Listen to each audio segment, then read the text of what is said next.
you're still comfortable, you're already losing. Let that sit for a second, because comfort feels good, but it's a liar. Comfort tells you you're okay when you're actually behind. Comfort tells you tomorrow will come when really it's slipping past you every single day. Most people don't lose because they fail. They lose because they get comfortable. They stop feeling the pressure. They stop feeling the hunger. They stop feeling the urgency. And the moment that happens, the decline already started. See, growth doesn't live where you're relaxed. It lives where you're tested. It lives where your mind wants to quit, but your discipline says keep going. That's the space where men are built. If your life feels easy right now, if your days don't demand more from you, if your goals don't scare you a little, that's not peace. That's stagnation. And stagnation is just failure moving slowly.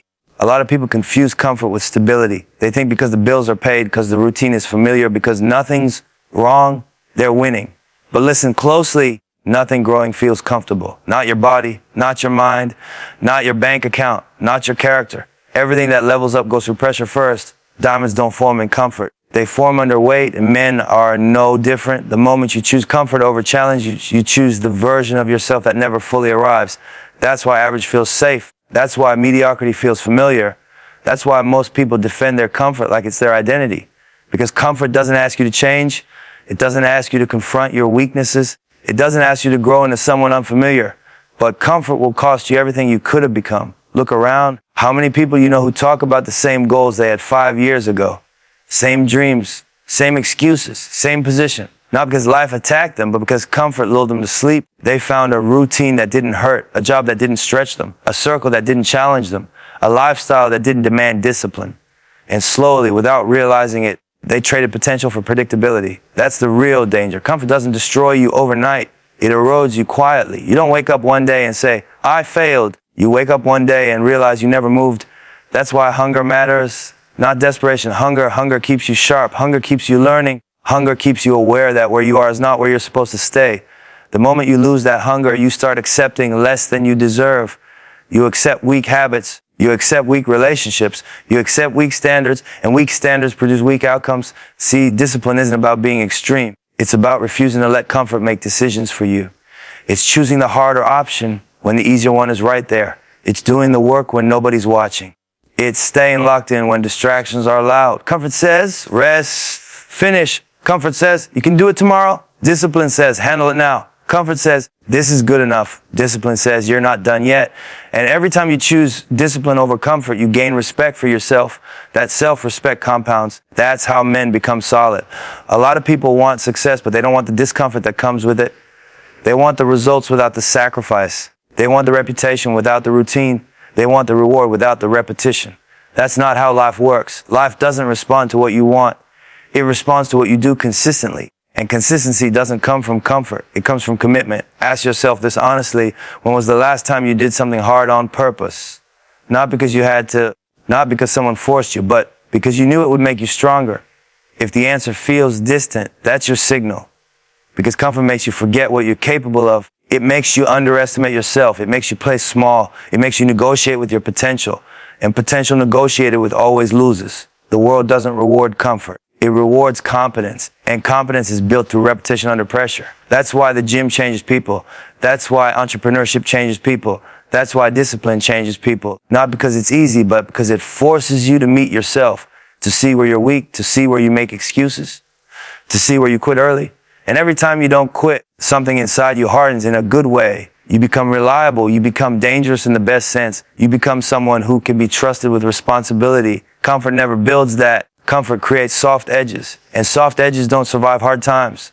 Look at history. Look at every man who left a legacy. They weren't comfortable. They were committed. They sacrificed sleep. They sacrificed approval. They sacrificed ease, not because they love suffering, because they love growth more. Comfort asks, how can I relax? Purpose asks, how can I rise? And you can't answer both at the same time. If you're still comfortable, ask yourself, what are you avoiding? Is it the work? Is it the discipline? Is it the healing? Is it the responsibility? Because comfort is often a cover for fear. Fear of failing, fear of being exposed, fear of not being as good as you hope you are. But here's the truth. Avoiding discomfort doesn't protect you from failure. It guarantees regret. Regret is heavier than effort. Regret lasts longer than discipline. Regret doesn't fade when you rest. That's why men who chase comfort early work hard later. And men who work hard early earn comfort later. The order matters. You don't get peace before pressure. You earn it after. You don't get freedom before discipline. You build it through discipline. You don't get respect by being comfortable. You get it by being consistent. If your life feels too easy right now, don't celebrate, evaluate, ask yourself, are my standards high enough? Am I pushing my limits or protecting my comfort? Am I building something or just maintaining? Maintenance is dangerous when you haven't built enough yet. There's a season for rest, but rest is earned, not default. Comfort without accomplishment is a trap, and the trap looks good at first. Soft bed, easy routine, no friction. But years later, it turns into frustration. You start asking, how did I get here? Why didn't I do more? Why did I wait? And the answer is always the same. You got comfortable. So here's the shift. Stop asking what feels good. Start asking what builds you. Choose the uncomfortable conversation. Choose the uncomfortable routine. Choose the uncomfortable truth, because discomfort is temporary, but the version of you it creates is permanent. You don't need to destroy your life. You need to challenge it, raise your standards, tighten your circle, sharpen your habits. Put yourself in rooms where you're not the smartest. Put yourself in positions where you have to grow. Put yourself on schedules that demand discipline. That's how elevation starts. Not with motivation, not with hype, but with daily decisions to resist comfort. Because comfort is seductive. It feels like peace. But peace without progress is just quiet decay. If you're still comfortable, you're already losing. But the moment you decide to lean into pressure, to embrace discipline, to choose growth over ease, you start winning again. Not on the scoreboard, not on social media, but where it actually counts in your character, your confidence, your future. And that's the kind of win nobody can take from you. And once you taste that kind of win, you realize something important. You don't want to go back, because comfort feels different once you've seen what discipline unlocks. Ease feels empty once you've experienced earned confidence. Rest feels meaningless if it wasn't preceded by effort. You start to understand that pressure isn't the enemy. Pressure is the teacher. Pressure reveals who you really are when excuses are stripped away. Pressure exposes whether your talk matches your walk. Pressure shows you what you're made of. Most people avoid pressure because they're afraid of what it might reveal. But strong men seek pressure because they know it forges clarity. You don't discover your limits in comfort. You discover them when life demands more than you think you have. And that's where real self-belief is built. Not from affirmation, not from hype, from proof. From showing up when it's inconvenient. From finishing when it would be easier to quit.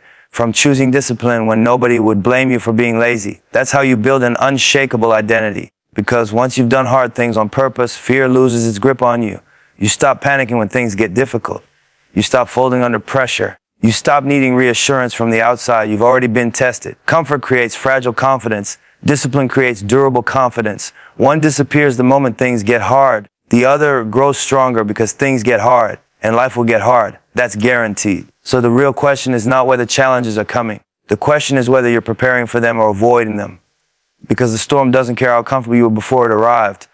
It only respects strength, mental strength, emotional strength, spiritual strength, financial strength, and all of that is built when you stop running from discomfort. This is where men separate themselves. Some choose the short-term relief of comfort. Others choose the long-term reward of discipline.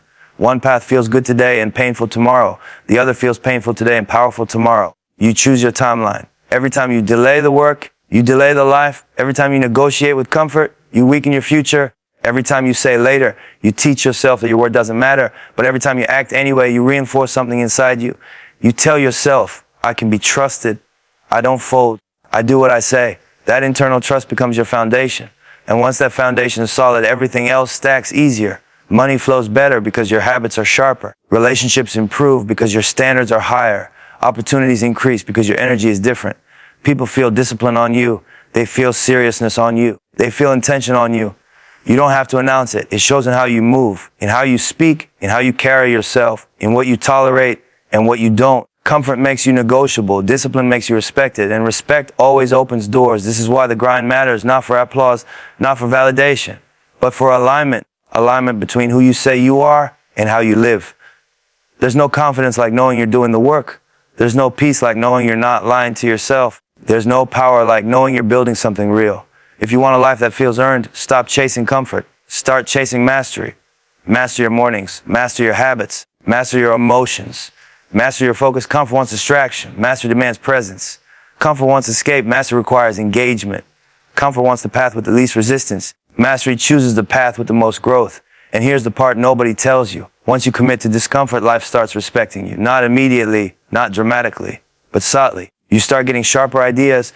You start seeing opportunities others miss. You start attracting people who are serious about their lives, not because you're lucky, but because your standards changed. And standards shape destiny. If you raise your standards, your actions rise. If your actions rise, your results follow. It's that simple, not easy, simple.